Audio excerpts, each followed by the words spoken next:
Hello everyone, this is Satya Mishra and I have brought some important questions which are very important from exam point of view.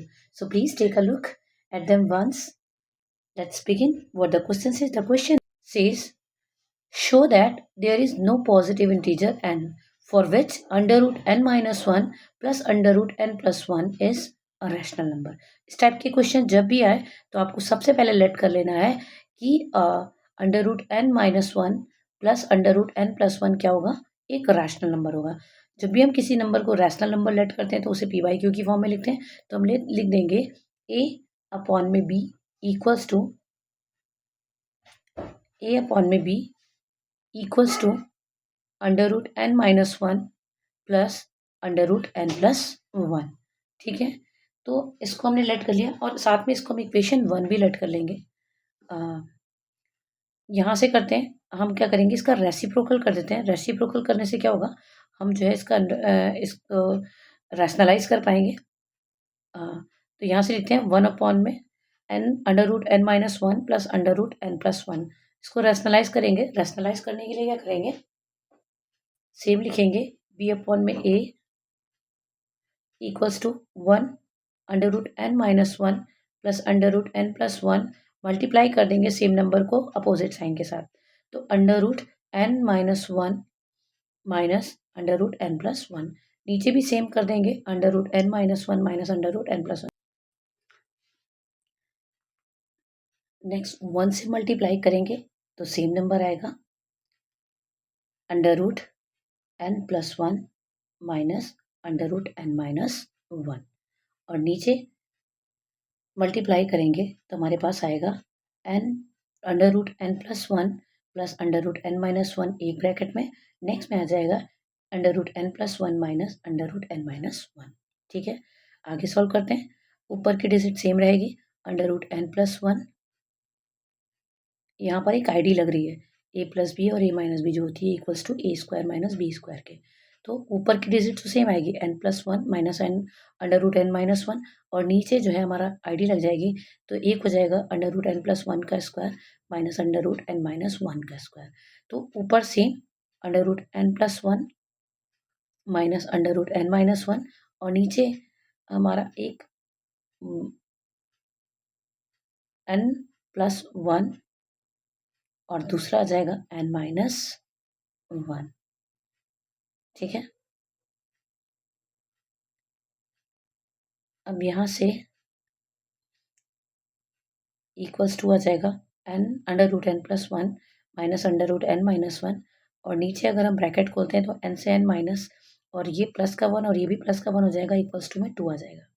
ठीक है, तो यहाँ से B upon में a equals to हमारे पास आ गया under root n plus one minus under root n minus one upon में टू। टू बी के साथ मल्टीप्लाई हो जाएगा तो हमारा आंसर आ जाएगा टू बी अपॉन में a equals to under root n plus one minus under root minus one. ठीक है, ये आ जाएगी हमारी इक्वेशन टू। ठीक, अब हम क्या करेंगे, हम दोनों इक्वेशन वन और इक्वेशन टू। इक्वेशन वन हमारी पहली इक्वेशन थी जो सबसे पहले लेट की थी ये।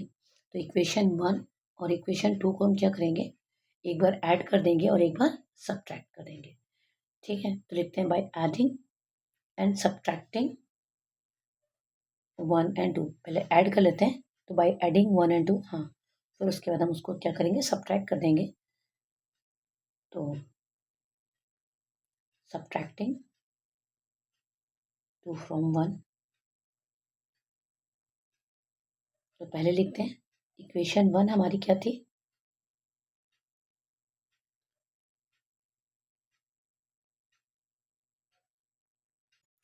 तो इक्वेशन टू थी हमारी टू बी अपॉन में a equals to n plus one minus under root n minus one. ठीक है, तो अगर हम इक्वेशन वन और टू को इक्वेट करते हैं, बाय ऐड करते हैं, तो ऐड करने के बाद हमें क्या आंसर मिलेगा, हमें आंसर मिलेगा, पहली इक्वेशन को लिख लेते हैं ए प्लस बी था और दूसरे में हमारे टू बी प्लस ए था। और अगर n plus one under root n plus one minus under root n minus one और दोनों इक्वेशन में लेकर हम इक्वेट करते हैं तो वहाँ से हमें क्या मिलता है, दो प्लस के मिल जाएंगे, एक प्लस माइनस कैंसिल हो जाएगा। तो यहाँ से हमारे पास आएगा ए का स्क्वायर ये सॉल्व होगा तो ये लेफ्ट हैंड साइड सॉल्व होगा तो नीचे बी ए आ जाएगा ए बी और ऊपर ए का स्क्वायर प्लस 2b का स्क्वायर बच जाएगा। ठीक है, और इक्वल्स टू में आ जाएगा 2 अंडर रूट n प्लस 1। ठीक, तो यहाँ से a का स्क्वायर b का स्क्वायर 2, ये जो 2 है इधर नीचे आ जाएगा और ये इक्वल में बचेगा n under root n plus 1। ठीक, अब इसी तरह से अगर हम इसको माइनस करते हैं, सब्ट्रैक्ट करते हैं, तो सब्ट्रैक्ट करने में भी सेम रखेंगे। ठीक है,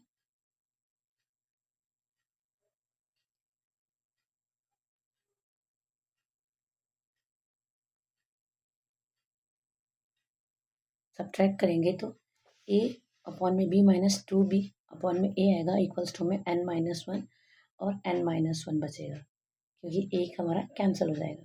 तो यहाँ से आ जाएगा 2n minus 1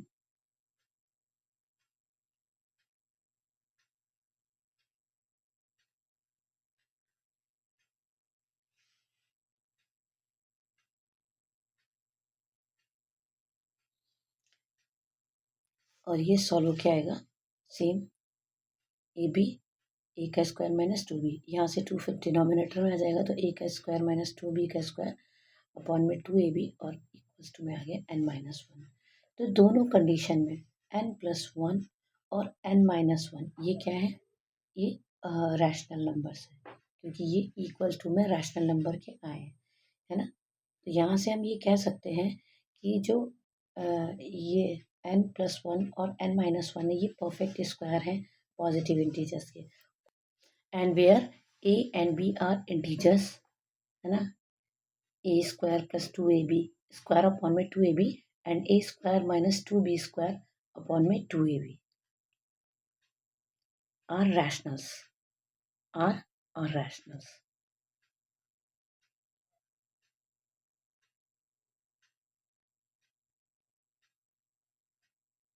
to a square minus 2b square, क्या प्रॉब्लम हो गई, a square minus 2b square upon में 2ab are rationals. Hence, there is no positive integer n for which under root n minus 1 plus under root n plus 1 is rational. Under root n minus 1 plus under root n plus 1 r is rational. This is not possible as any two perfect square differ at least by 3.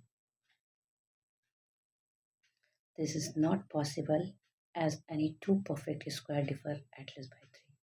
Hence proof. Come to the next.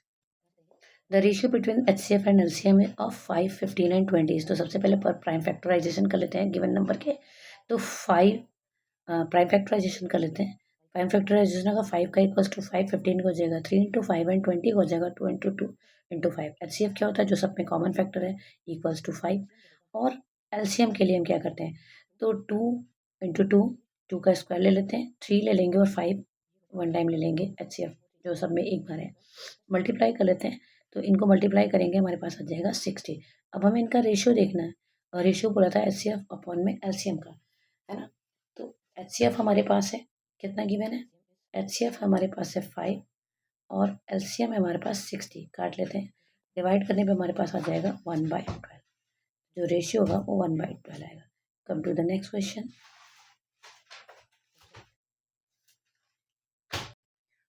Two numbers are in the ratio 21:17. If their HCF is 5, the numbers are dash and dash. इस तरह के question करने के लिए सबसे पहले late कर लेते हैं, जो नंबर्स होंगे वो क्या होंगे, द टू नंबर्स बी, एक को लेट कर लेते हैं 21x and other will be 17x।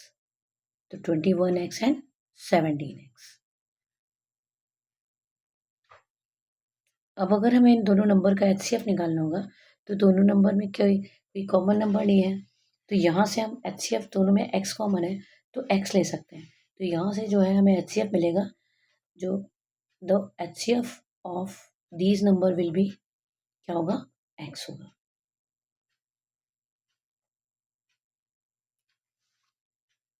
But हमें यहाँ पे HCF गिवन है, हमें इन दोनों नंबर का HCF 5 गिवन है, तो राइट करते हैं बट HCF इक्वल्स टू 5, ये हमें गिवन है, तो यहाँ से हमें जो है x की वैल्यू मिल जाएगी x इक्वल्स टू 5।